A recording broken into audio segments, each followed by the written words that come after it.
الحمد للہ رب العالمین والعاقبۃ للمتقین والصلاۃ والسلام علی سید المرسلین وعلی آلہ واصحابہ اجمعین اما بعد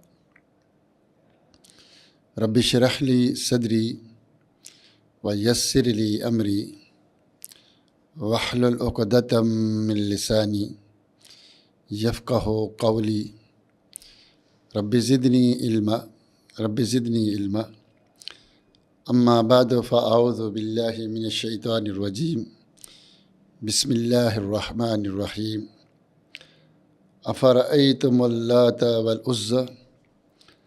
اللہ تعالیٰ کی حمد و ثنا اور رسول معظم صلی اللہ علیہ وآلہ وسلم پر درود و سلام کے بعد 9واں باب ہے، مصنف رحمہ اللہ نے باندھا ہے، باب من تبرک بشجر او حجر او نحوہما، کہ جو کسی درخت سے یا پتھر سے تبرک حاصل کرے، یعنی کیا کرے، کسی درخت سے، پتھر سے یا ان جیسی چیزوں سے کوئی شخص تبرک حاصل کرتا ہے تو اس کا کیا حکم ہے۔ تبرک کا کیا معنی ہے؟ تبرک کا معنی ہوتا ہے تبرک حاصل کرنا، یعنی زیادہ، اس میں تھوڑی چیز زیادہ ہو گئی، تھوڑی سی چیز ہے لیکن وہ کیا ہو گئی، زیادہ ہو گئی، اس کو کیا بولتے ہیں، تبرک۔ اس کی بے شمار مثالیں ہیں کہ کسی نے دعا کی تو تھوڑا سا کھانا بہت سارے لوگوں نے کھا لیا، جیسے وہ ابو ہریرہ رضی اللہ تعالیٰ عنہ کی حدیث مشہور ہے کہ ایک پیالہ 117 صحابہ نے پیا اس کا دودھ، تھوڑا سا کھانا بے شمار صحابہ نے کھایا۔ تو برکت ہو جانا یعنی تھوڑی چیز اس میں فائدہ بہت زیادہ ہو جائے۔ آپ ایسے سمجھ لیں کہ اللہ تعالیٰ نے کسی کو تھوڑا مال دیا ہے لیکن اس میں برکت ڈالتی ہے، تو اس تھوڑے سے مال سے اس نے زندگی میں اتنے کام کر لیے، دوسرا اس کے بعد ڈبل مال تھا وہ کوئی کام نہ کر سکا۔ جیسے ایک آدمی کی عمر صرف 40 سال 50 سال ہے، دوسرے کی 80 سال، تو اس نے 50 سال میں وہ کام کر لیے، وہ کتابیں لکھ لی جو دوسروں نے 80 سال میں بھی نہیں کیا۔ ایک آدمی کے 10 بیٹے ہیں اور ایک کا ایک ہی بیٹا ہے، ابن تیمیہ جیسا، تو اللہ تعالیٰ نے اس ایک میں جتنی برکت ڈال دی، اتنا بڑا عالم بنا لیا کہ وہ 10 کے 10 بیکار کچھ بھی نہیں ہے اس کے مقابلے میں۔ یعنی چیز تھوڑی ہے لیکن اللہ نے اس کی زندگی میں، مال میں، علم میں برکت ڈال دی۔ تو یہ معنی ہوتا ہے تبرکہ کے برکت حاصل کرنا۔ جیسے بیت اللہ میں ہم ایک نماز پڑھیں تو ہمیں 1,00,000 نماز کا ثواب مل جاتا ہے۔ ایک لیلۃ القدر میں رات کو جاگ لیں تو 1000 مہینے کا ثواب مل جاتا ہے۔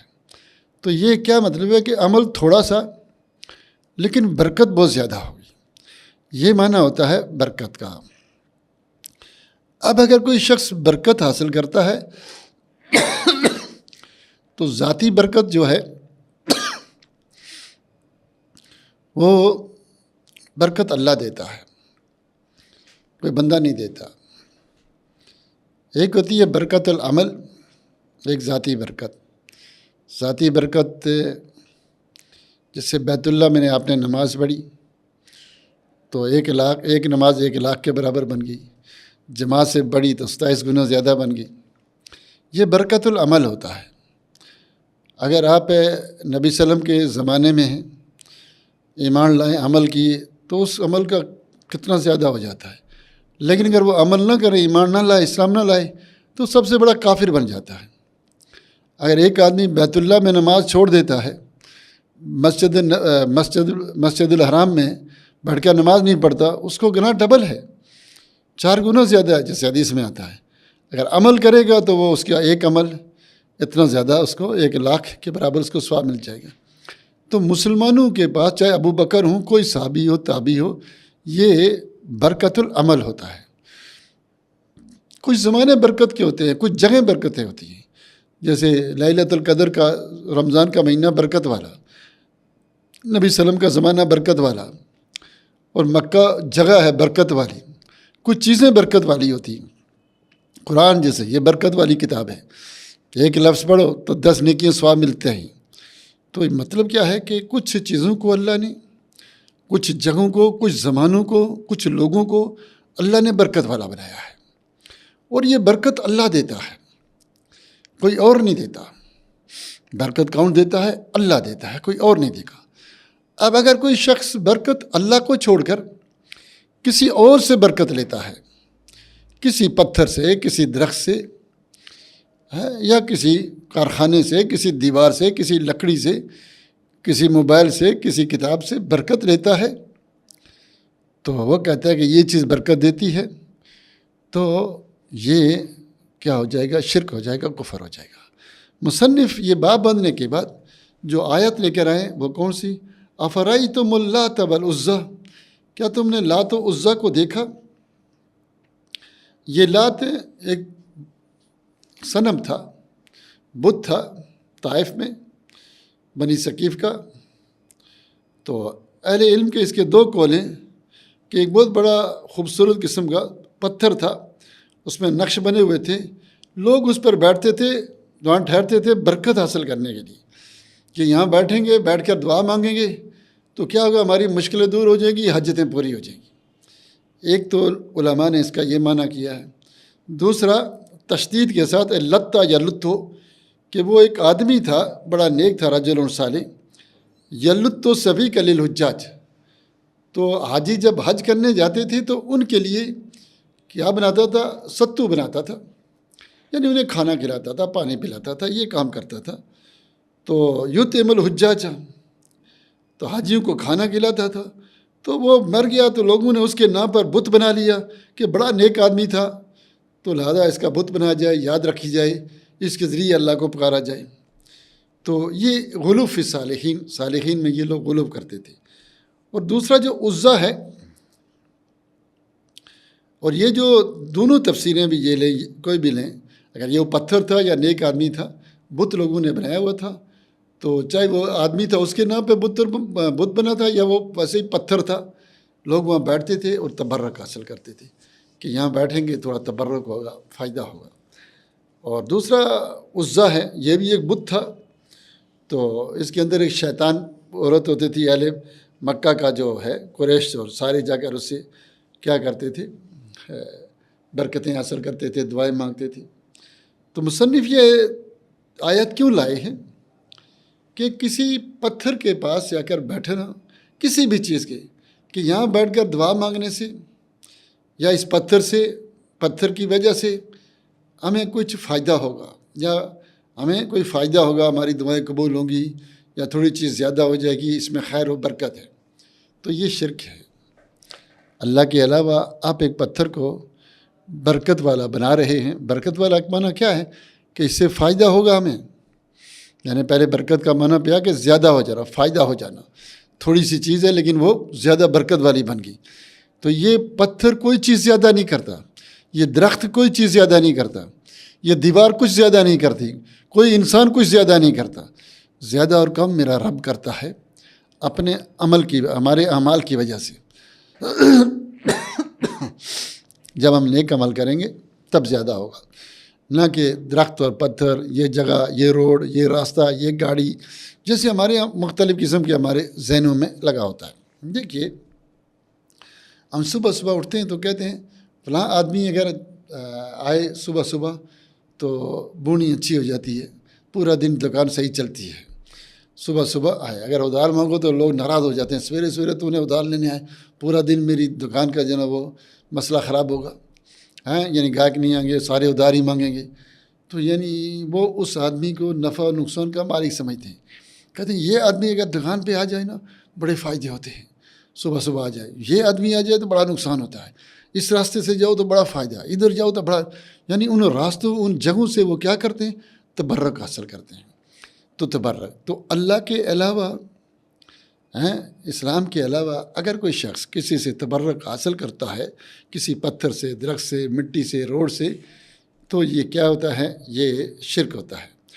اللہ کے رسول صلی اللہ علیہ وسلم کہتے ہیں کہ ہم نبی صلی اللہ علیہ وسلم کے ساتھ اونین کی طرف نکلے، پناخن حدثہ و عہد بکفر، ابھی کفر سے نکلے تھے، اور ایک مشرکین کے لیے ایک سدرہ نامی ایک درخت ہوتا تھا، بھلے المشرکین سدرہ، اس کا نام سدرہ تھا، یعنی بیری کا ایک درخت ہوتا تھا، تو اس کے نیچے وہ بیٹھتے تھے، وہ ینوتون باسلحہ، اپنی تلواریں لڑکاتے تھے، اس کے نیچے بیٹھتے تھے، کہتے تھے اس سے برکت حاصل ہوتی ہے، جب ہم یہاں بیٹھتے ہیں تلواریں لڑتے ہیں تو پھر فتح ہوتی ہے، پھر جو کام کرتے ہیں تو کیا ہوتا ہے، اس میں ہمیں فائدہ ہوتا ہے اور نقصان نہیں ہوتا۔ تو کہتے ہم وہاں سے گزرے تو ہم نے اللہ کے رسول صلی اللہ علیہ وسلم نے سے کہا، اللہ کے رسول اجعل لنا ذات و انوات کما لہم ذات و انوات، اللہ کے رسول ہمارے لیے بھی کوئی درخت بنائے تاکہ ہم بھی اس سے تبرک حاصل کریں، جیسے مشرکین تبرک حاصل کرتے ہیں ایک درخت سے۔